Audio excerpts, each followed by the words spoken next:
Yeah, I was working full time at Amex. I was also working on my own venture, and I was giving my GMAT. So Oh, I've that's not great. stopped anything else Uh-huh. to do this. This was in parallel to what I was doing apart from this as well. I Mm-hmm. feel like that's redundant, right? All prep is good prep. Structured prep is the best prep, right? So if you're able to, as I said, get something like top 1% sheet, which is really really structured, and if you Mm-hmm. are that sort of person who likes structure, this helps cut out the noise, right? I don't now need to look on in terms of uh, at different prep materials or different approaches. I know this is an approach that I trust, and I'm going Yeah. to go ahead with it, and now I'm all in with that. I think that's a better approach. Yeah, that's true. Yeah, so I applied to 6 out of the M7, Mm-hmm. and then I applied to 2 more sort of safeties essentially, right? And my recommendations and do's and don'ts when it comes to the application process for these schools is I mean, first of all, congratulations on a very good GMAT score. You have a great score. You have a GMAT 685, that's 96 percentile. And even bigger of a congrats for the amazing admit that you have. You have an admit from the Kellogg, which is truly great. It yes. is one of the foremost M7s, so congratulations on that. And just off the bat, how do you feel about it? Let's just start with that because it's a very good position to be in. It's more like a perfect picture. So, Yeah, actually, I feel quite happy. I would say overall. mhm. Obviously, from a very personal perspective, I could have done a little bit better, is what I feel in terms of the GMAT score. No complaints with the school and everything. Mhm. That went well. But as I was mentioning to Richa earlier as well, my preparation period was actually really, really small. So Okay. I prepped for like 21, 22 days. That's it, and I gave the Okay. GMAT. So it That's was great. towards the end of September, early October when I decided that I really wanted to give GMAT and get this done this year. Right, I had like a longer term vision that I would get it done at some point in time, Mhm. but not probably this year. So it was after round one when I'm deciding that it's probably the right time for me to go ahead and do my MBA. So I quickly jump into the process. I had already done a little bit of research on top 1% and how the course structure was, and almost 21 days of prep. I think I wrote just 2 mocks, and then I gave my exam. I think on a Saturday, and this was the score that I got. And here we are. After that we're talking about this. So overall, yeah, quite nice. If I had decided a little bit earlier, maybe the score could have been a little bit better. Maybe that would have changed a few aspects. But otherwise, I think it's okay. Yeah, I mean, and the purpose of the GMAT is more or less the admin, and you actually conquered that. So I don't think there's much of an issue here. Yeah, And yeah. It affects your scholarships and everything as well a little bit, which I feel could have been improved with a better GMAT score or something of that sort. Yeah, but mhm, apart from that, if this goal is simply an admit, I think that works exactly. perfectly. Yeah, exactly. Yeah. And so you gave your exam in October, and I'm guessing you applied for the round two. That's Yeah, I applied for the round two. Yes, I gave the exam. I think it's the end of October. Then I mhm. took almost a week's break, and then I wrote 8 applications in 8 weeks, and Uh-huh. for the 8 schools that I want to apply to, all in round two. Mhm. All very ambitious schools, right? Yeah. Yeah. Probably most of the M7 and a couple more. That's it. Mhm. And yeah, so That's great. That's great. Yeah, so we can started off this by you introducing yourself, just a little bit about yourself, what you've been doing, and how you came to think about doing an MBA, and then start your GMAT journey, and eventually coming up across top 1% also. right. So so you want me to give first a background about myself and then talk a little Yeah. bit more about my journey to GMAT and then how top plays its role in it, right? So I've done industrial engineering from IIT Roorkee back in 2020 is when I graduated. After that, I joined Amex. I joined as an analyst, but they very quickly in 6 months transitioned me to being a product manager. And now for the last over 4.5 years, I've been a product manager at Amex doing lots of different cool stuff on some of the data products. And Mm-hmm. I've been doing that for some time. Apart from that, I contribute a lot of time to a couple of social ventures that I have. My family is very deeply involved in social impact for many years. Even Mm-hmm. before my undergrad, so that was always an aspect of my life, and I was contributing a lot of time to that. But it was always one of those things which we would discuss at home that at some point in time I wanted to start my own venture, and I have explored this bit a little bit as well. I currently do have my own venture as well. Also, that's in a very nascent stage, and we are working on it. My co-founder primarily looks at it, right? Mm-hmm. But that was something that I wanted to do, and I wanted to essentially study management and product and entrepreneurship from a very theoretical perspective as well. I have a good grasp of it Yeah. from a practical perspective, because Mm-hmm. being a product manager, that gives you the whole life cycle of how do you build products, how do you sell them, Yeah. how do you acquire customers, user research, etc. But I also wanted to strengthen my sort of theoretical knowledge around all of this, right? So I Mm-hmm. decided probably an MBA would be a good option to do this. Mm-hmm. But I didn't start early simply because of the fact that I didn't really see it as happening this year.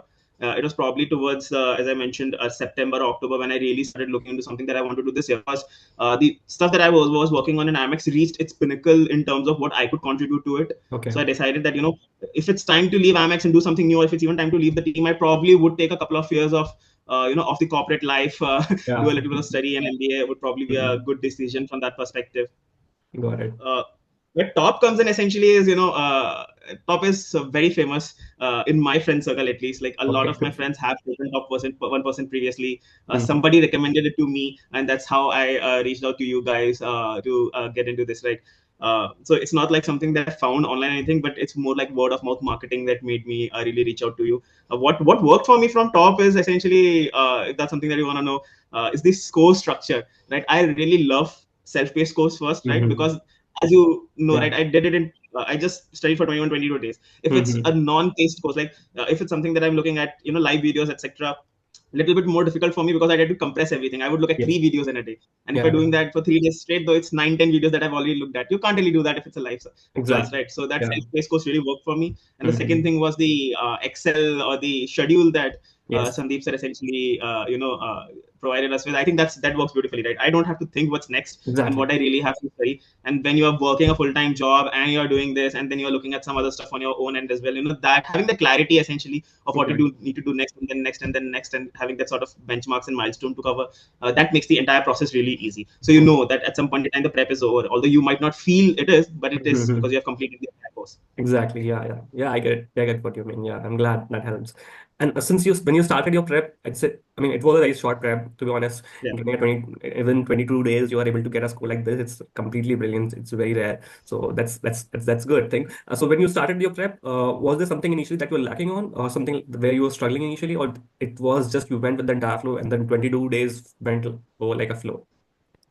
Yeah, so I wasn't really struggling with anything per se, I would say, simply Hmm. because of the fact that I was very clear that I wanted A, a self-paced course, B, a Yeah. course that was really structured. Hmm. And I didn't explore a lot of other courses or anything else for that matter when it came to GMAT, simply because I knew that top would work. Like, I looked Yeah. at the structure. My Hmm. friend really guided me there, who referred me over to top, that, this is how it works at top, and this is how the courses are, this is how the lessons are structured, this is how the Excel is structured, and this is how the material is structured. Hmm. At that point in time, I knew, even before I reached out to you guys, I knew that this would work out. Yeah. So it only took me a day to essentially get onboarded, right? I just simply Mhm. called Sonal, who was my rep at that time, and then we talked for a bit, and I immediately purchased the course and immediately transitioned to, starting my prep. Mhm. And then I didn't really look at, oh, what should I be doing, what should I not be doing. For the next 21 days, I was really focused Mhm. to get this over with. Because, I also remember Sandeep says, I'm not sure if it's a video or a post or something, but I remember him saying sometime that, uh, that if somebody is ready to do GMAT in 3 weeks, and it's possible to do it in 3 weeks, is what he mentions, then he's more than willing to pay for somebody to, leave the job, and he'll cover the month's salary just to prove the fact that it can be done in 21 days if you put in the focus. So I was like, okay, if he has said it, then probably it's the right thing.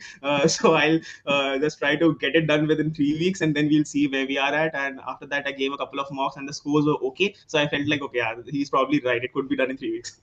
Yeah, I mean, I'm sure sir will be so much glad learning that there are people out there who actually just goes with their word of mouth thing and just believes whatever he says, and that actually does end up resulting those kind of scenarios. So that's really good to hear, definitely. Yeah. And so initially you were not struggling, so you went with the entire rigorous 20 to 22 days thing. So Yeah. in this particular process, you were also doing a job, or you were uh, getting. Yeah, I was working full time at Amex. I was also working on my own venture, and I was giving my GMAT. So Oh, I've that's not great. stopped anything else Uh-huh. to do this. This was, in parallel to what I was doing apart from this as well. Okay, okay. So, is there any structure that you are following in terms of how much amount of how you are able to give in the morning or evening, or it was like how much time you can get, just use it, even if it's afternoon, if it's evening, or there was a kind of structure that you are following. Yeah, so like, I would have a target essentially, that this is where Mm-hmm. I want to be by the end of the day, but I wouldn't Mm-hmm. really personally structure my day. Why? Because Okay. if you're working full time, it's a very dynamic day, right? You might Yes. have a meeting come up, or you might have some task that your manager is assigning, you need to get that Mm-hmm. completed, or you might get to do anything else as well, right? Mm-hmm. But the primary goal is for you to get X amount of stuff done in the day, and if that's not possible in the week, you need to get some amount of stuff done. So you have 3 sections, right? So you're Mm-hmm. probably looking at, putting 10 days towards one section, 6 7 days towards the other section, and then probably a few days towards DI, right? Which is something I feel more like a gamble than anything else. But if you Yeah, put like a few days for that as well, you know that you need to complete verbal in 10 days. You know that you need to complete quant in 7 days, yeah, right? So that's the more sort of broader objective that I had, rather than structuring each individual day to, oh, I need got to it. study 7 hours or 6 hours. That's not something that I personally follow.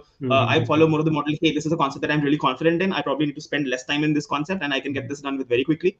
Got And it. probably that is something that I'm not confident at. So I Mm. probably want to spend a little bit more time on that. Yeah. Maybe do a couple of more sectionals. So as you go through the process, I came to realize how much time each individual section would take. There were certain sections that I was confident, certain that I wasn't confident in, and uh, Mm-hmm. it was dynamic, but you were able to get it done in the larger, broad perspective of getting something done in X number of days. Okay, so were you able to complete the entire course? Or there was. No, so I wouldn't say I completed the entire course, Mhm.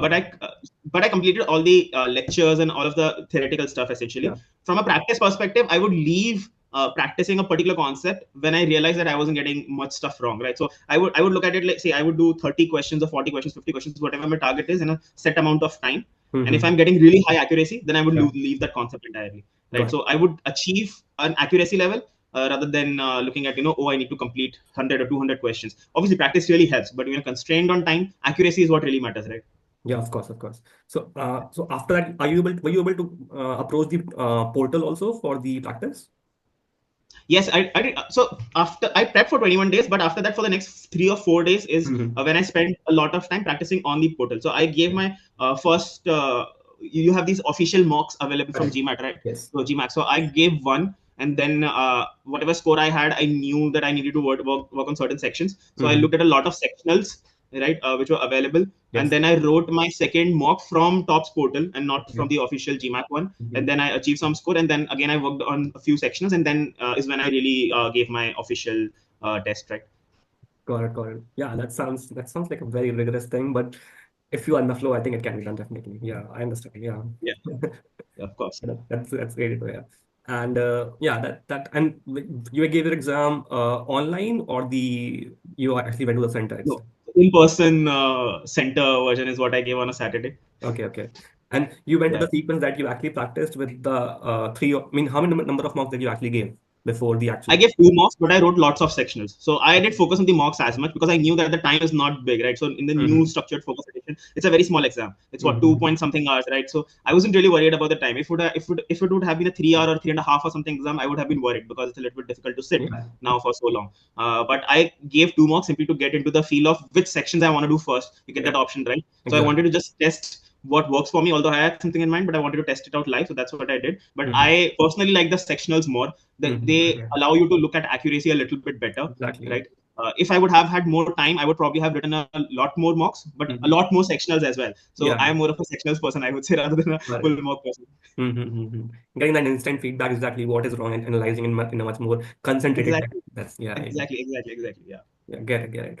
And in terms of the exam day experience, was there any kind of irregularity in terms of the content that you were practicing from the top and content that was actually there in the exam? Was there anything irregular? Uh, no, I wouldn't say so. So I felt like the entire prep process and the top portal experience also prepped Mm-hmm. me well for the day itself, right? Obviously, you can't prep of what's gonna happen before the exam. So you sit there in the room and they're checking your documents and everything. That's a totally Yeah, separate situation. They are letting you boil with the stress of the exam. That's exactly. something that's totally separate. But apart from that, during the prep process, I feel like it was really good.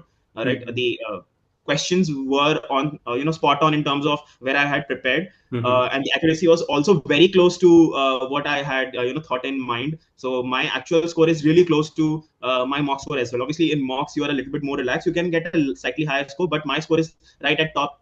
In terms of where my Yeah. best mock was. Mm-hmm. So that's quite nice. Apart from that, I feel like the DI section is always a gamble, and that was the only section that I found really really challenging. Apart from that, the verbal and the quant were at par in terms of where I was at in top as well. Obviously, my verbal is slightly stronger than my quant is, and I had that sort of intuition beforehand as well because I work more in product management, which is not as much of a quantitative field. Mm-hmm. So I've not been doing a lot of quant over the past few years. But apart from that, I felt like it was a really smooth transition on the exam day as well.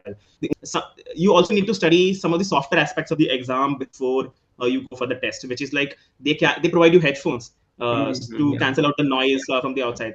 That's not something that I had prepped for beforehand. If I would have known, that would have been such a good experience. I used those during the exam to Yeah. increase the focus. But just knowing these sort of things beforehand helps. They Mm-hmm. don't provide you paper; they provide you sort of a felt pen or a sketch pen type situation on Yes. a plastic sheet, and you have to write on that plastic sheet, right? And you Yeah. can't really rub because that's something that they actively discourage. So knowing Yeah. that beforehand, I would have probably purchased plastic sheets and written on those plastic sheets. That really helps on the exam day, because that's not something that's now distracting you. If you're a pen paper person, plastic is really different, right? Mm-hmm. Got it. Got it. Yeah. And those are any, I would say, selective do's that you are defining, definitely. Any of the Yeah. tones that you would also like to suggest to people who are actually going to prepare either for the GMAT, or later they are watching this video and they actually go on to prepare the GMAT? Yeah, sure. So I think one of the biggest don'ts is don't think too much, right? I felt like even I was doing this, and I felt like a lot of my friends who are right now in the GMAT prep or were in the GMAT prep earlier as well, right? We weigh a lot of pros and cons of every step that we are taking, right? Hey, should I do this? Should I do that? Is this the right approach? Is this lecture the right to follow for this? Like even afterwards, people have reached out to me: is Octave the right approach for solving RCs, or is this that right approach for solving quant? It should we be practicing these many questions? I Mm-hmm. feel like that's redundant, right? All prep is good prep. Structured prep is the best prep, right? So if you're able to, as I said, get something like top 1% sheet, which is really, really structured, and if you Mm-hmm. are the sort of person who likes structure, this helps cut out the noise, right? I don't now need to look on, in terms of, uh, at different prep materials or different approaches. I know this is an approach that I trust, and I'm going Yeah. to go ahead with it. And now I'm all in with that. I think that's a better approach. Simply do something that's there, and then fail rather than question yourself. So I think that's Mm-hmm. the first don't.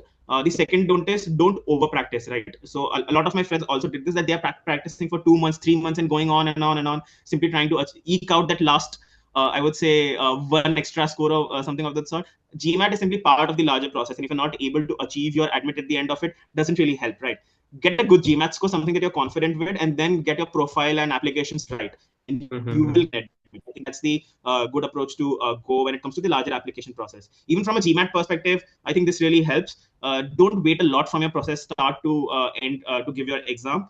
Make sure that the process is really quick, right? Obviously, I think there's a suggested timeline which is sort of 3 months, and Yeah. it's 2 months if you are able to do it a little bit quicker. That's quite nice. Don't wait 6 months. Don't wait 4 months. And if you are somebody who has a self-paced course, you could probably do it a lot faster if you have a Yeah. little bit of confidence in your prep process, right? Yes. So make sure that you're able to do in a compressed timeline, so that if you fail, you get 15 days. You can give the GMAT again, right? I think that's a better Mm-hmm. approach rather than simply doing mocks. Exactly. I understand. Understand. Yeah. That's great to hear. Yeah. Yeah. And apart from that, would you also like to highlight any of the do's and don'ts for the application cycle? Because you have been through this entire cycle also. And I'm Yeah, pretty sure you went through this eight applications in 8 weeks. This was pretty yeah. much a rigorous process. Any kind of do's and don'ts that you would like to suggest based on that? And since you're saying those are M7, I'm pretty sure those essays must have been a big deal. Like these essays are quite extensive and very lengthy, and they can take a toll on you. Yeah, that's true. That's true. Yeah. So I applied to 6 out of the M7, Mm-hmm. and then I applied to two more sort of safeties, essentially, right? And my recommendations and do's and don'ts when it comes to the application process for these schools is again similar but slightly different, right? So don't spend a lot of time thinking about which schools to apply for. If you Mm-hmm. have certain set of schools in mind, decide. Get a little bit of recommendation from people who are at these schools and certain people whom you trust to give you good advice, and then Yeah. finalize the schools really quickly, so that you can start with the application process. A lot of people spend a lot of time just thinking about which schools to apply for. That's counterintuitive. Yeah. Secondly, once you finalize the schools, also look at the software aspects of it. If you're constrained on time, look at schools which have similar sort of applications. Some of these schools have really different applications. If you look Yeah. at, say, Yale, they have a really different essay approach. Even if you come to Ross, so they have a really different essay approach. So I didn't apply to these schools simply because I decided that, say, if I'm going to apply to Wharton and Kellogg's essays are closer to Wharton, then it's a time save for me. Then Cornell's essay are really close to Kellogg. So then again, that's a time save for me. So if you're able to get that sort of similarity right in a day or so, and that's really easy, you save a Mm-hmm. lot of time on that. The third recommendation, essentially, from me is get your story right. It is one of the most underrated aspects of the entire application process. A lot of my friends that were applying didn't have their story right, and I think that's the biggest con that you have. If you are not a confident in your story, b have clarity around your story, then it's really easy to punch holes in it. But if you Yeah. have both of these aspects, even for people that are reviewing your story, helping you in terms of just looking at your essays and giving you recommendations on how you could probably improve them a little bit, and giving you advice, they, if they are able to punch holes in it, I mean, that's a really big miss on your part, right? So Mhm. if you have that sort of clarity, it really helps you quickly achieve the essay. Then I think the next suggestion would be to look at a lot of good examples of essays online, right, to get a feel of how the structure is. A lot of people follow different structures, but I would say that there is a right structure, right? If you look at a large enough sample of essays, you'll realize there's a right structure wherein you need to tell a little bit about your own story. Mhm. Why are you here? Where are you going? What's your goal? How does your history connect to that goal? How is Kellogg or whatever school that you are applying to going to help with that particular goal in the short term, in the long term? What particular professors you're interested in studying from? What courses? What extra opportunities you wanna explore? What experiential programs? What clubs? So just knowing how to structure all of this plethora of information into a 400 450 word essay, that's a skill, right? And if you look at a large number of samples, you'll be able to realize how people are doing that. Yeah. You'll also be able to get a little bit of sense of what you need to talk to alums that you're talking to, right? You through the entire process, you'll be talking to a lot of alumni, a lot Mhm. of people who are current students, right? You need to ask smart questions. If you don't know what your essays are about or where your story is headed, you can't ask smart questions. They can't give you good recommendations, which you can't really quote in your essay then, right? So Yeah. having that sense of where you are at gives you all of this feedback very quickly, and you are able to structure a good essay really fast. Yeah, got it, got it. Yeah, those are very valuable pointers. Yeah, thank you for those. Yeah, definitely. Yeah. And I'm sure you're gonna love your time in the coming months in Kellogg. And I'm sure. right now, are you still in the visa process? Yes, I'm in the visa process. I have my visa interview in the couple of weeks from now. Okay, It's a okay. little bit easier this year. I think they have a few more visa slots than there were last year, so it's not as Yeah, stressful as it used to yeah. be. It just So opened up last evening, so yeah, there were a lot of. yeah, they opened up last evening as well, but I got one quite early into the Got process it, as got it. well, so it's not as Mhm. difficult this time. Got it. Yeah, I mean, all the best for all the prep that is required for before joining the Kellogg, and Thank enjoy your time. It's going to be a rigorous journey, and all the best you. for the It journey. definitely is going to be, but yeah, it was a really good application season, I would say, from a very personal perspective. And obviously the whatever the applications were, but this is something that I was also talking to Richa about. I really wanted to thank Sandeep so personally as well, and probably want to reach out to him on WhatsApp if I can, to write a short note to him. The in the I would say in the beginning of the prep, when I was starting out with top 1% GMAT prep, I was also not confident in how I'm probably gonna use this particular prep course to get my ideal score, but it takes a couple of days for you to get that confidence. So I can completely vouch for the course itself, right? I really love the course, and that's why I reached out to Richa, telling her that hey, this was my score, this is my admit, and this is why I want to do this, so that I'm able to show my appreciation. It's one of those things that Kellogg people are anyways famous for. We are Kellogg nice, right? So Yeah. I wanted to show that That's appreciation, true. how the course really helped me to get where I am today. Yeah, Yeah. I think you would fit into that picture, definitely. You seem nice. sure, sure. Thank you. Yeah, I guess yes, it was great talking to you, and congratulations again for your GMAT score plus, and more importantly, the admit. And yeah, it was great talking to you, and have a good Great day. talking to you too. All the best for your journey going ahead. Yeah, Thank you. Thank you. Have a good day. Yeah. yeah, you too. Bye bye.